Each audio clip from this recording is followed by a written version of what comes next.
अगर हम सबके पतिदेव में से किसी ने भी अपनी पत्नी के लिए कविता नहीं लिखी तो उनको एक खास अवार्ड दिया जाएगा। कविता ना लिखले पर अवार्ड? वेगळंच आहे काहीतरी। हाँ, वही तो। और वो अवार्ड का नाम होगा नंबर 1 दिल तोड़ने वाला अवार्ड। Super super. क्या बात है तारक, अपने दोस्तों को देखकर आप भी जोश में आ गए और मेरे लिए कविता लिखने लगे। अरे तुम्हारे लिए कविताएं लिखने के लिए क्या मुझे दोस्तों की तरफ देखने की जरूरत है? अरे तुम्हारे लिए कविताएं तो कब से लिख रहा हूँ, शादी से पहले से। और अभी जब तुम्हारे हाथ का सलाद खा सकता हूँ तो क्या कविता नहीं लिख सकता? नहीं, अभी फिलहाल मैं वैलेंटाइन डे के लिए आर्टिकल लिख रहा हूँ। Oh, that's great. But you know what, Tarak? Valentine Day का असली मजा तो आज शाम की विंटर पार्टी में आने वाला है। गोकुलधाम सोसाइटी के सारे पति अपनी पत्नी के लिए कविता पढ़ेंगे। How romantic. हाँ, मैं भी यही सोच रहा हूँ कैसे पढ़ेंगे। क्या? नहीं, हाँ, मजा आएगा, बहुत मजा आएगा। हाँ, मजा तो बहुत आएगा। And you know what, Tarak? आज की विंटर पार्टी में हमने एक खास अवार्ड रखा है। अरे वाह, अवार्ड रखा है? कैसा अवार्ड, किस चीज के लिए? मैं क्यों बताऊं? ठीक है, मत बताओ। अरे बताती हूँ, पर एक शर्त पे। हाँ, बताओ बताओ, क्या शर्त? कि ये बात आप किसी को नहीं बताएंगे। प्रॉमिस, किसी को नहीं बताऊँ। बताओ अवार्ड क्या है? आज की पार्टी में जो कविता नहीं पढ़ पाएगा उससे अवार्ड देने वाले हैं। कविता ना पढ़ने पर अवार्ड? कैसा अवार्ड? वही तो ट्विस्ट है। जो पति अपनी पत्नी के लिए कविता नहीं लिख पाएगा उसे मिलेगा नंबर 1 दिल तोड़ने वाला अवार्ड। ओहो, लगता है गोकुलधाम के सब मर्दों को अवार्ड मिलने वाला है। हे भगवान, प्लीज ये अवार्ड किसी को न मिले, प्लीज। क्या हुआ? क्या सोच रहे हैं आप? नहीं, मेरे दोस्तों के बारे में सोच रहा था। कविताएं लिख रहे हैं ना, तो किस तरह से लिख रहे होंगे, क्या क्या लिख रहे होंगे, कितना परिश्रम कर रहे होंगे, जरा पता कर लेता हूँ मैं। कविता लिखना उन लोगों को। हाँ भाई जेठालाल, बोलो, लिखी कि नहीं कविता? कोशिश तो कर रहा हूँ मेहता साहब, लेकिन कविता एक दो लाइन के आगे बढ़ ही नहीं रही है। पता नहीं क्या प्रॉब्लम है। मैं भी बहुत बुरी तरह से फंसा हुआ हूँ मेहता साहब। क्वेश्चन पेपर मेरे सामने है, लेकिन आंसर ही नहीं सूझ रहा है। ओए आंसर छोड़, इधर तो कविता की गड्डी टिंग टिंग टिंग टिंग टिंग टिंग टिंग टिंग और चालू नहीं हो रही है यार। मेहता साहब, आपने जैसा सिखाया है ना, वैसा मैं लिखने का कोशिश तो कर रहा हूँ, लेकिन मैंने जो लिखा है ना, वो मेरे को किसी भी एंगल से कविता जैसा नहीं लग रहा है। अच्छा, नहीं मेहता साहब, शाम तक कविता लिख पाना बहुत मुश्किल लग रहा है। मुझे मुश्किल नहीं लग रहा है, नामुमकिन लग रहा है। कविता की नब्जी नहीं मिल रही है तो शुरू कैसे करें? कमॉन दोस्तों, कमॉन, ऐसे निराश नहीं होते। लहरों से डरकर नौका पार नहीं होती और कोशिश करने वालों की हार नहीं होती। आप कोशिश करेंगे तो जरूर कामयाब होंगे। करते रहिए कोशिश। ठीक है, और कर भी क्या सकते हैं। सही बात है। ठीक है, ठीक है, कीजिए। Okay okay okay. हाँ हाँ हाँ, कोशिश चालू है, चालू है। लहरों से डरकर नौका पर। क्या हुआ मिस्टर मेहता, कहाँ तक पहुंची आपके दोस्तों की कविता? लिख रहे हैं, सारे लोग लिख रहे हैं, कोशिश कर रहे हैं। वेरी गुड तारक, कोशिश तो कर रहे हैं। कोशिश तो कर रहे हैं अंजलि, पर अब पता नहीं कविता लिख पाएंगे कि नहीं लिख पाएंगे। पता नहीं आज शाम की विंटर पार्टी में क्या होगा। क्या होगा? तारक, जो भी होगा वो एकदम धमाकेदार, जबरदस्त और धमाल होगा।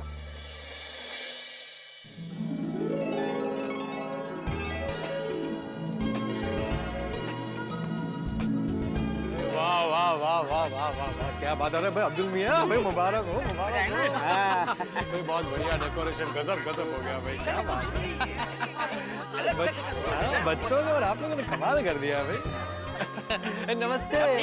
नमस्ते, बस बढ़िया, आप कैसे हैं? भाई वाह। Kavita ji, happy Valentine day.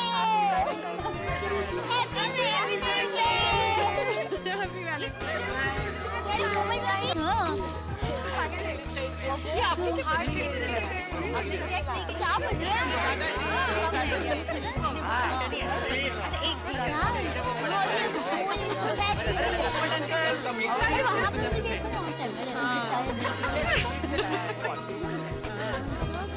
खाने की भी व्यवस्था है। बापू जी, आपको कैसे लगा आज का विंटर पार्टी का आयोजन? अरे बहुत अच्छा लगा बहू, और ऐसी पार्टी का आयोजन हो तभी तो सर्दियों का असली मजा आता है। बिल्कुल बिल्कुल। और हाँ, टप्पू से ना अब्दुल, डेकोरेशन भी बहुत अच्छा हुआ है। बहुत बहुत बहुत बढ़िया, सुपर सुपर सुपर भाई, बहुत बढ़िया, बहुत बढ़िया। चाचा जी, डेकोरेशन तो अच्छा होना ही था ना, क्योंकि आज जो होने वाला है वो गोकुलधाम में कभी हुआ ही नहीं। हाँ, पहली बार हमारी सोसाइटी में विंटर पार्टी का आयोजन हुआ है। हाँ, और ऊपर से हम सबके पापा कविता भी पढ़ने वाले हैं। पढ़ने वाले तो है, लेकिन पता नहीं पढ़ेंगे कि नहीं पढ़ेंगे। अरे माधवी भाभी पढ़ेंगे। टप्पू, तुझे क्या लगता है हम सबके पापा ने कविता लिखी होगी? पता नहीं गोरी, कुछ कह नहीं सकते। मुझे भी थोड़ा डाउटफुल लग रहा है। अरे बच्चों, तुम लोग फिक्र मत करो, वो लोग कविता जरूर पढ़ेंगे। अरे लेकिन ये सब लोग है कहाँ? सोढ़ी, जेठिया, अय्यर, भिंडी मास्टर, कहाँ है सब लोग? महतूस भी कहीं दिख नहीं रहे। चाचा जी, वो सब मेरे घर पे तैयार हो रहे, बस अभी आते ही होंगे। बोलो, सब लेडीज तैयार होके आ गई, लेकिन वो लोग तैयार होके नहीं आए अब तक। अरे ऐसा क्या तैयार हो रहे हैं? तो देवी और सज्जनों, आज की इस शाम को रंगीन बनाने के लिए हमारी शाम के चमचमाते सितारे, तालियां! आइए आइए आइए आइए आइए। अरे स्वागत है भाई, स्वागत है। क्या लग रहे? सब लोग लग रहे? पापा मस्त लग रहे हो। पापा सिगरेट लग रहे हो। मेरे तो अभी से पेट में गुड़गुड़ हो रहा है। क्यों, क्या खाया था? अरे वैसे नहीं, टेंशन के मारे। मेरे भी। चिंता मत करो, हिम्मत मर्दा मदद खुदा। तो आइए, आज की शाम को खूबसूरत बनाएंगे हमारे ये साथी, जिन्होंने अपनी अपनी पत्नी के लिए शानदार कविताएं लिखी है। आइए आइए भाई, आइए आइए। क्या बात है। आओ भाई आओ, चलिए शाबाश, हिम्मत मर्दा मदद खुदा। आइए आइए आइए, स्वागत है भाई, क्या बात है।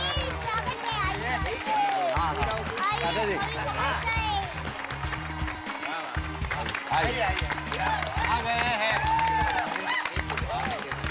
हाँ, टप्पू के पापा, आपने कविता लिख ली है ना? हाँ, अभी लिखी तो है। आहो, आपने कविता अच्छी लिखी है ना? अब माधवी, वो जब मैं पढ़ूंगा तब पता चलेगा ना कैसी लिखी है। कोशिश तो की है, लेकिन क्या तुम सुनाओगे तो सही ना? हाँ हाँ, सुनाएंगे सुनाएंगे। हाँ। अय्यर, तुम इतना हेजिटेट क्यों हो रहे हो? तुमने कविता लिखी तो है ना? हाँ, और रोशन, ते कविता लिखी ने? ओए लिखी है सोनिए, और ऐसे सुनाऊंगा कि तो एकदम खुश हो जाएगी। दया भाभी,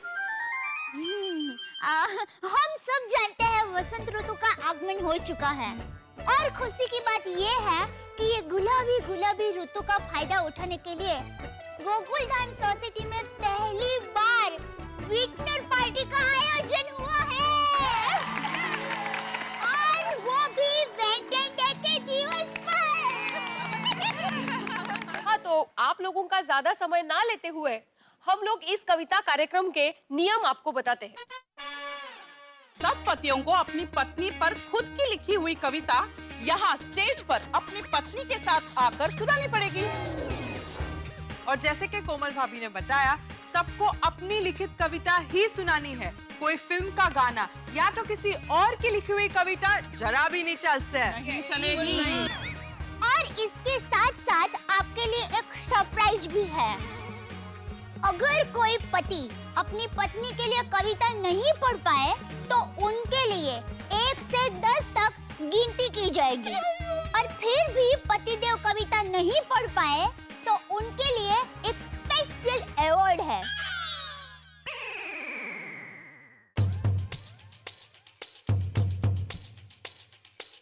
और वो अवार्ड है नंबर 1 दिल तोड़ने वाला अवार्ड।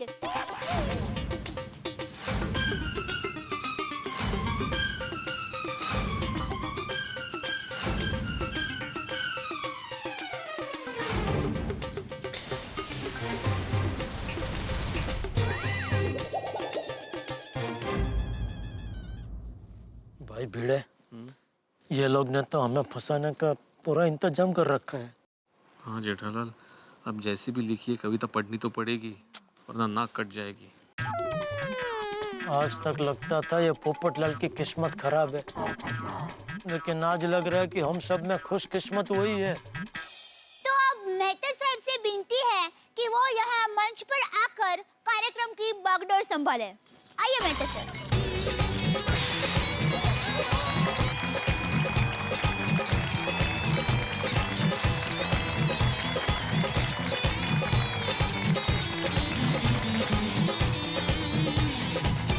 इस खूबसूरत और रंगीन शाम में मैं आप सभी का स्वागत करता हूँ। और थैंक यू जी। भाभी आपको बहुत बहुत धन्यवाद कि आपने इस शाम को संचालित करने के लिए मुझे आमंत्रित किया।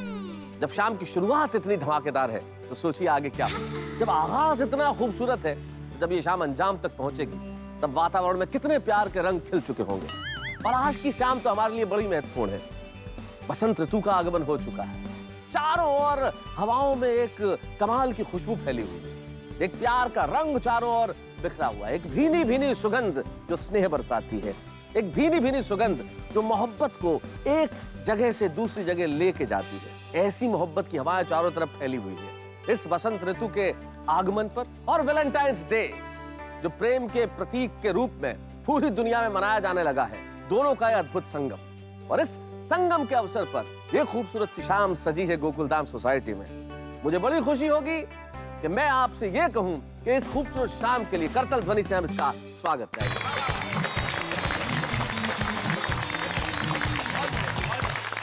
वैलेंटाइंस डे पश्चिम में निश्चित तौर पे प्रेम के प्रतीक के रूप में यह दिन मनाया जाता है, लेकिन हम हिंदुस्तानियों के लिए तो हर दिन, हर पल, हर क्षण 365 दिन प्रेम के प्रतीक। हमारी जिंदगी स्नेह, प्यार, प्रेम इसके बिना चल ही नहीं सकती। जिंदगी के अंदर मोहब्बत के रंग भरना बड़ा जरूरी होता है दोस्तों।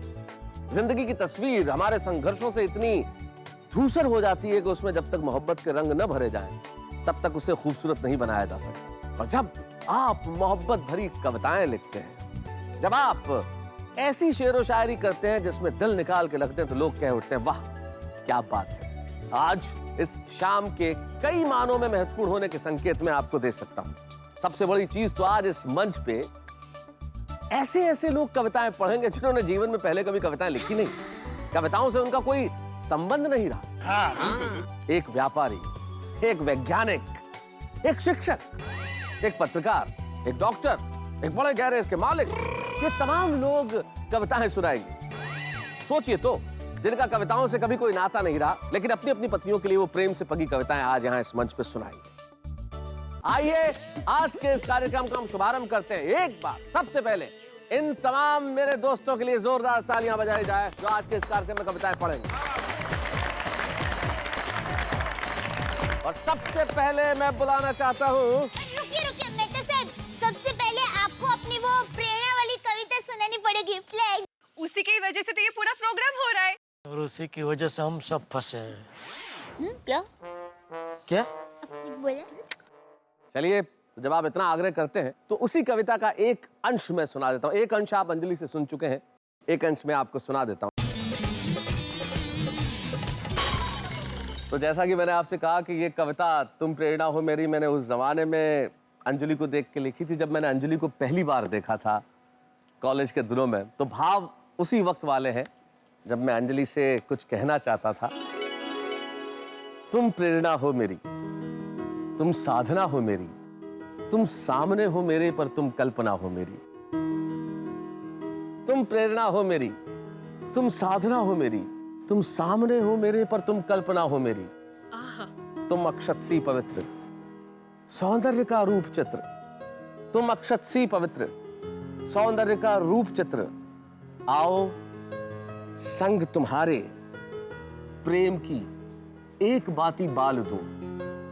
तुम बन जाओ दीप मेरी, मैं आरती का थाल हूं। तुमको तुम्ही से मांग रहा हूं, तुम आराधना हो मेरी, तुम साधना हो मेरी, तुम प्रेरणा हो मेरी। तुम मेरे सामने हो पर तुम कल्पना हो मेरी। मैं बिखर रहा हूं पल पल एक सूखे पात सा। मैं बिखर रहा हूं पल पल एक सूखे पात सा। मेरी हथेली को इंतजार है तुम्हारे हाथ का। मेरी हथेली को इंतजार है तुम्हारे हाथ का। अनगिनत पल ये विरह के अब स्वयं कटते नहीं हैं। अनगिनत पल ये विरह के अब स्वयं कटते नहीं हैं। बादल ये दूरियों के क्यों भला छटते नहीं हैं। मैं बन जाऊंगा आंगन तुम्हारा, तुम अल्पना हो मेरी, तुम ही साधना हो मेरी, तुम प्रेरणा हो मेरी, तुम हो सामने मेरे तो तुम हो कल्पना मेरी, तुम ही हो प्रेरणा मेरी, तुम ही हो प्रेरणा मेरी, तुम ही हो प्रेरणा मेरी।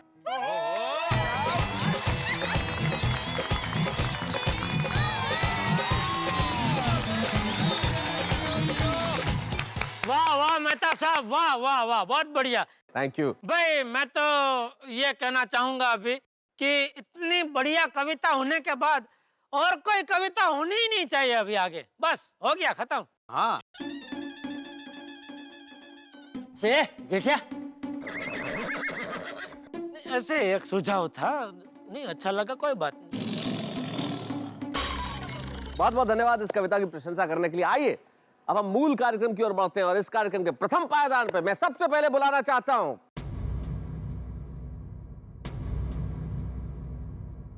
मैं अरे बैठ जा भाई, डिब्बे बैठ जा, तेरा भी नंबर आएगा। आएगा, अभी मैं तुझको बोलने ले, बोल मैं तुझ। ओके, बोले बोले। Thank you. तो आइए मैं सबसे पहले बुलाना चाहता हूं दोस्तों, जिंदगी में आगे बढ़ने के लिए, प्रथम कदम बढ़ाने के लिए जरूरत जिसकी सबसे ज्यादा होती है, जो जिंदगी का पहला अक्षर हमें सिखाता है, जो वर्णमालाएं पढ़ाता है, जो हमें जिंदगी में आगे बढ़ने के गुर देता है, उसे हम गुरु कहते हैं। और एक ऐसे ही गुरु हमारी सोसाइटी में है जो सबको शिक्षा देते हैं, जो जिंदगी की पाठशाला में सबको पाठ पढ़ाते हैं। आइए हम सबसे पहले उन्हें बुलाते हैं। आत्माराम तुकाराम भिड़े, आइए।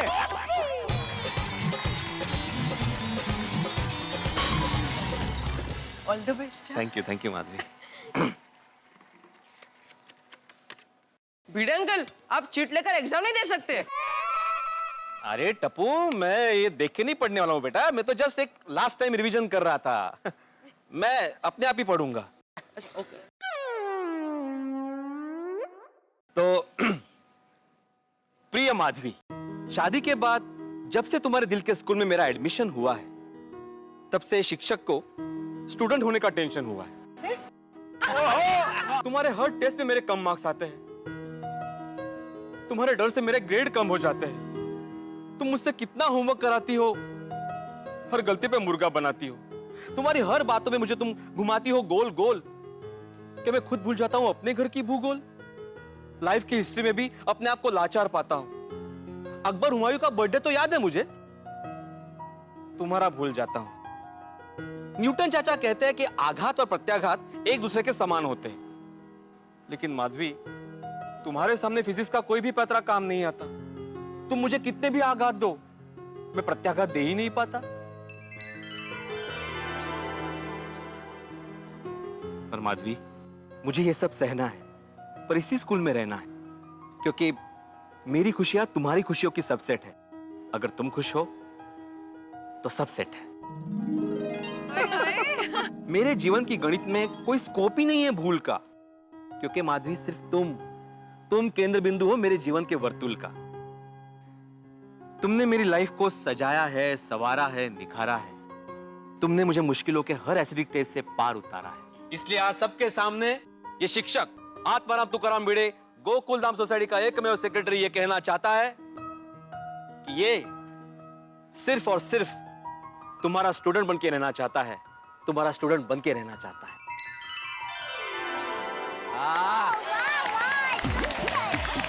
क्या बात है। और छा गया भाई पिड़ो, एकदम फर्स्ट क्लास छा गया। हमें भिड़े स्टूडेंट बनकर ही रहना पूरी जिंदगी। Very good Atmaram, excellent, good. चलो इसका तो हो गया, छूट गया ये। अच्छी लिखी कविता। बहुत अच्छी लिखी है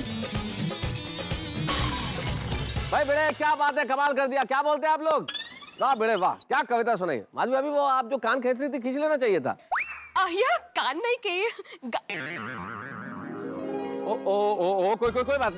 कोई बात नहीं। अक्सर ऐसा हो जाता है प्रेम की कविताएं सुन के। लेकिन भिड़े, तुमने बहुत बढ़िया कविता लिखी। जो तुम्हारी पीड़ा उभर के सामने आ रही थी कि भाई ये घर का भूगोल भूल जाते हैं और एसिडिक टेस्ट में बड़ी मुश्किल से पास होते हैं और ग्रेड्स कम हो जाते हैं। तो जब तुम कविताएं पढ़ रहे थे तो मुझे लगा कि मुझे ये कहना चाहिए कि अगर अच्छी बीवी न मिले तो हालत बड़ी फटीचर होती है। और एक शिक्षक भी कह रहा है कि बीवी ही सबसे बड़ी टीचर होती है। भाई क्या बात है, बहुत अच्छे। आइए हम आगे चलते हैं, उन्हें बुलाते हैं जिन्हें अगली कविता पढ़नी है। और मैं आ जाऊं, मैं तैयार हूँ। अरे शांति रखना डिब्बे, तेरा नंबर आएगा तब बोलेगा। चाचा जी समझाइए ना जरा। हाँ, वो तो क्या रेडी है ना इसलिए। तो मैं बुलाना चाहता हूँ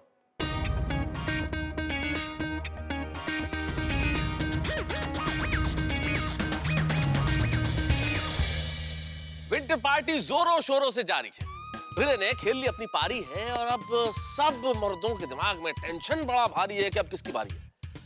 भाई ये जो नंबर 1 दिल तोड़ने वाला अवार्ड है, ये किसे मिलने वाला है, ये जानने की सबको बेकरारी है। अब ये देखना होगा दोस्तों कि सचमुच किसकी बारी है, कौन पति अपनी पत्नी के लिए कविता लिख के सुना पाता है और कौन नहीं सुना पाएगा। भाई अब यहाँ बहुत सारे हंगामे और हलचल होनी बाकी है, क्योंकि किसे मिलेगा ये नंबर 1 दिल तोड़ने वाला अवार्ड और कौन सुनाएगा अपनी पत्नी के लिए कविता। ये सब जानने के लिए आपको देखना होगा तारक मेहता का उल्टा चश्मा। देखते रहिए, हंसते रहिए। तो अब बुलाता हूं मैं उन्हें जिनकी खूबसूरत सी पत्नी का नाम है बबीता। आइए हम सुनते हैं कृष्ण अय्यर की कविता। अरे अय्यर कहाँ है? अय्यर? बबीता जी अय्यर कहाँ है? अय्यर भाई कौन है? अय्यर? अय्यर भाई। अय्यर? अय्यर। अय्यर? अय्यर? किसी को बिना बताए कहाँ चले गए? अगर आपको सबसे पहले तारक मेहता का उल्टा चश्मा का अपडेट चाहिए, लाइक, शेयर एंड सब्सक्राइब करना मत भूलना।